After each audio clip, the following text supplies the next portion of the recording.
Ano ba kayo sa ICI? Inabsuelto nyo na ba si Chis Escudero? Ha? Bakit natin nasabing parang inabsuelto na ng ICI?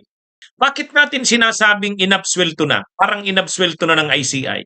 Mga kabunyog, hindi nirekomenda ng ICI nila Andres Reyes Jr. Si dating Justice Andres Reyes Jr., siya yung chairman ng ICI, nag-press con kanina ng ICI, itong si Chairman Andres Reyes Jr. Actually, problemado sila ngayon Problemado sila ngayon kasi si dating DPWH Secretary nung panahon ni Pinoy na member din ng ICI ngayon, nag-resign na effective December 15. Effective December 15. So, mukhang hindi maganda ang takbo nitong ICI na to ngayon. Hindi maganda ang takbo.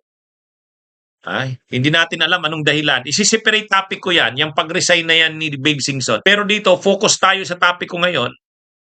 Anong kalokohan ito ng ICI? Kasi nag-press con kanina ang ICI, kung ginawa nila, hindi nila nirekomenda na kasuhan si Chis Escudero. Mga kabunyog, hindi nila nirekomenda na kasuhan si Chis Escudero. Ang nirekomenda lang nilang kasuhan si Bong Revilla. Si Bong Revilla. Pero si Chis Escudero hindi kasama sa nirekomendang kasuhan. Ang rekomendasyon nila kay Chis Escudero, imbestigahan pa ng ombudsman. So ang recommendation nila sa ombudsman, imbestigahan pa ng ombudsman ang kaso ni Chis Escudero. Sila sa ICI, hindi sila nag-recommend na kasuhan ito. Pero si Jingo Estrada, Bong Revilla, sila Jingo Estrada nauna na yan ni-recommendang kasuhan. Joel Villanueva, Jingo Estrada nauna na yan. Pero si Chis Escudero, kanina lang, ang announcement, mga kabunyog, mga kababayan, ang announcement nito ni Andres Reyes, ang rekomendasyon nila kay Chis Escudero, bahala na ang ombudsman magpalalim pa, ang ibig sabihin case build-up. Sa kanila, wala silang rekomendasyon na kasuhan si Chis Escudero. Ang rekomendasyon nila sa ombudsman, conduct further investigation. Grabe, mga kabunyog, mga kababayan. Pero, nirekomenda ng ICI na kasuhan si Maynard Ngo. Nakikita nyo yung dyan? Nakikita nyo yung inconsistencies dyan? Si Maynard Ngo ang bagman di umano ni Chis Escudero. Ito yung kaibigan ni Heart Evangelistang negosyante. Ito yung binanggit ni dating DPWH Undersecretary Roberto Bernardo. Itong si Maynard Ngo. Ito yung bagman di umano ni Chis Escudero. At doon sa establishment, yung wine store na pag-aari ni Maynard Ngo, doon nag-usap si Bernardo at saka si Chis Escudero. Yung pera, kickback ni Chis, idinaan ni Bernardo kay Maynard Ngo. Pero nung nagkita sila, sabi ni Bernardo, nagkita sila ni Chis Escudero, nagpasalamat sa kanya si Chis Escudero doon sa binigay niyang kickback. Mukhang maraming alam si Chis. Parang ang warning ni Chis, sige, pag tinuluyan niyo ako, ano na tayo?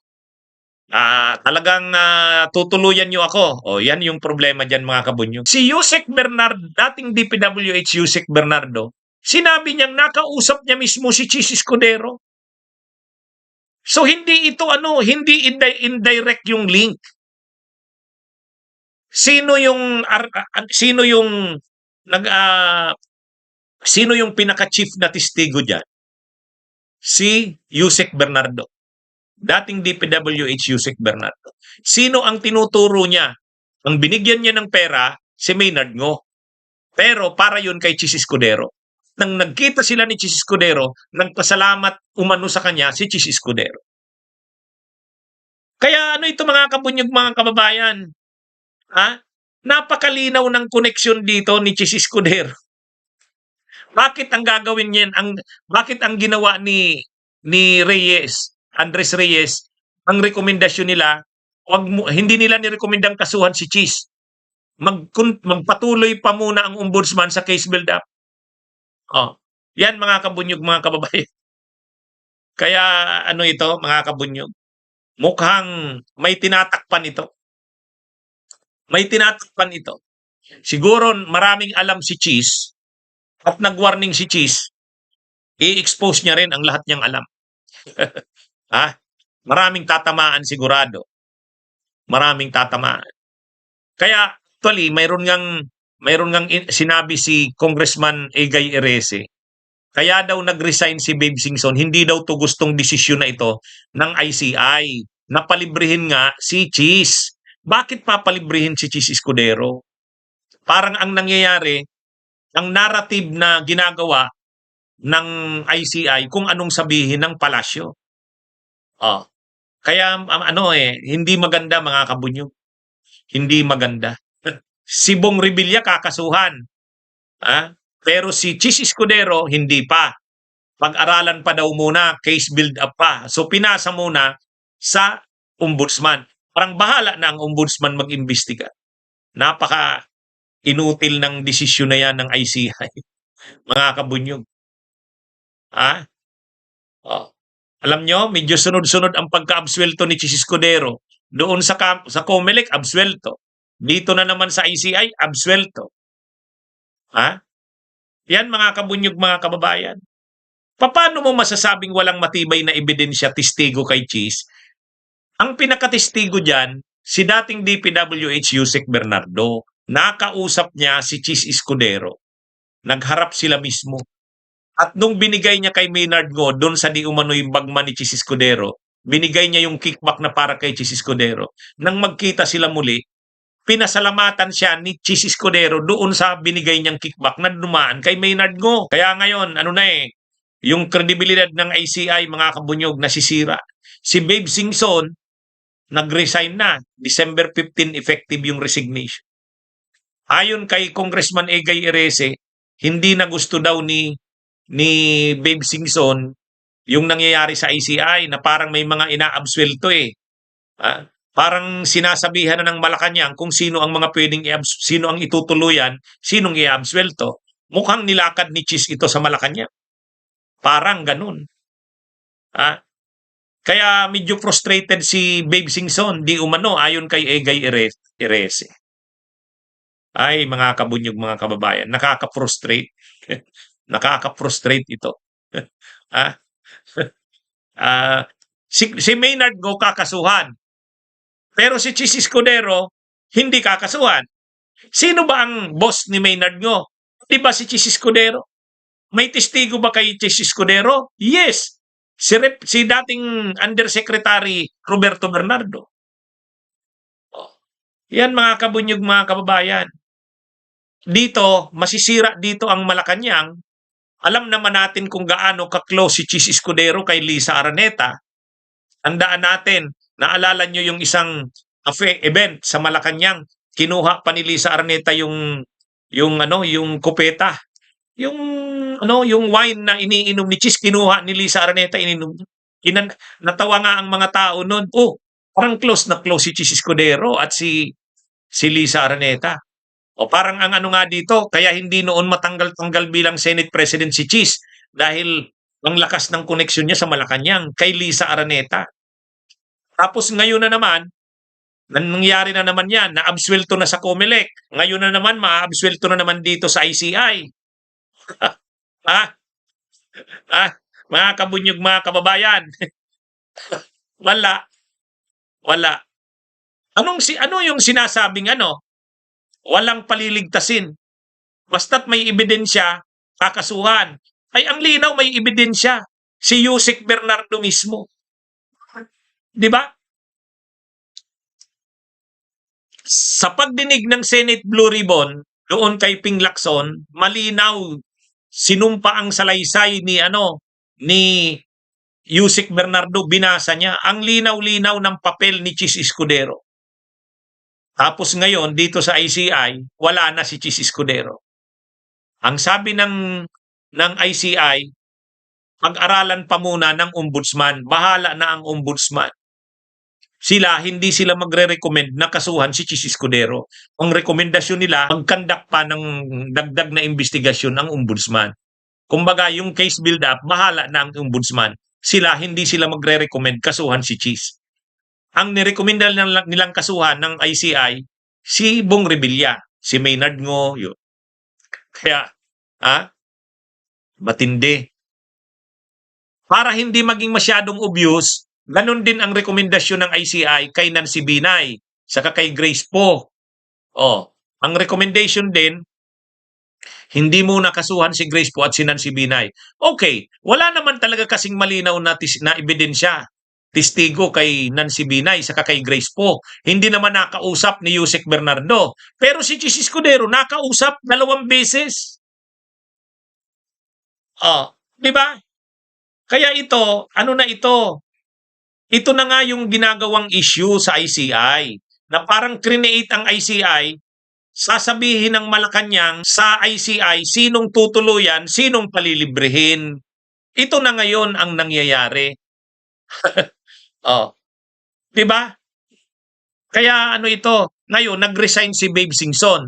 Ang sabi ng ICI, kaya nag-resign si Babe Singson dahil nai-stress na daw masyado, tapos ano daw, yung ano yon, ang kalusugan niya medyo apektado na. Pero sabi ni Congressman Egay Erese, hindi, nakausap niya umano si Babe Singson, hindi niya nagugustuhan na parang ang gustong mangyari ng Malacanang ang nasusunod sa ICI.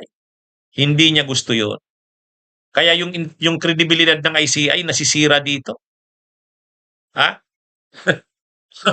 Mga kabunyog, mga kababayan. Ito na yung sinasabi natin.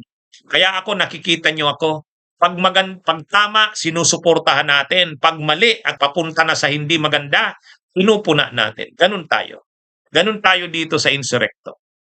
Mga kabunyog, mga kababayan. Kaya pala doon sa Comelec pa lang, nagngingit-ngit na tayo, pinalibre na si Chis Escudero. Ngayon, pinalibre na naman. Bakit? Tinatakot ba sila ni Chis Escudero na i-expose din ni Chis Escudero ang lahat ng nalalaman niya pag tinuluyan siya? Kaya pala relax na relax si Quezon, mga kabunyog, ano? Kaya pala relax na relax si Quezon. Kakalungkot. Ang pag-asa na lang talaga nito, mga kabunyog, mga kababayan, kalampag ng taong bayan. Huwag tayong lulubay. Huwag tayong lulubay. Kung kararating ko lang galing ng Manila, umattend ako doon sa mga rallies, yung Bunyog, noong November 30, pagod talaga. Pero hindi, nag-usap kami ng mga Bunyog sa Manila bago ako umalis. Tuloy ang laban.